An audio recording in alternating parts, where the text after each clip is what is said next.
This channel does not promote any violent, harmful, or illegal activities. All content provided by this channel is meant for an educational purpose only. শুধু এই বাণিজ্য বিতর্কের মধ্যেই দেখা যাচ্ছে যে ভারতের প্রতিনিধি দল পীযূষ গোয়ালের নেতৃত্বে আমেরিকায় যাচ্ছে। কোথায় বাণিজ্য বিতর্ক? ট্রাম্প যখন বলছিলেন তা নিয়ে 14 সালে 12 নম্বর অর্থনীতি, আজকে 4। মোদিজি ডাইরেক্ট বলেছেন 26-এ আমরা 3-এ যাব।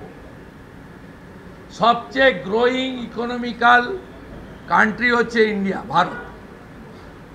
আমাদের কোনো কম্পিটিটর নেই। আমেরিকার সঙ্গে তো ট্রেড রিলেশন ছিল, আছে, থাকবে। মোদিজি যে ভাষণটা দিয়েছে তাতে বলেছে talk and trade, talk and terror, trade and terrorism, আর রক্ত এবং খাওয়ার জল। সেখানে তো পরিষ্কার করেছে জঙ্গিবাদকে যারা সাপোর্ট করবে তাদের সঙ্গে একসঙ্গে বাণিজ্য এবং জঙ্গি চলতে পারে না। সেটা তো জঙ্গিবাদকে আশ্রয় দেয়। আমেরিকার প্রশংসা না করেও আমি বলতে পারি জঙ্গিবাদের যারা আমেরিকাও বারবার আক্রান্ত হয়েছে এবং আমেরিকাও জঙ্গিবাদের খতম করার ক্ষেত্রে ভারতের সঙ্গে কাঁধে কাঁধ মিলিয়ে অনেক জায়গায় কাজ করছে বা ভবিষ্যতেও করবে। তাই আমেরিকা যাওয়ার সঙ্গে বাণিজ্যিক উত্তেজনার কোনো সম্পর্ক নেই।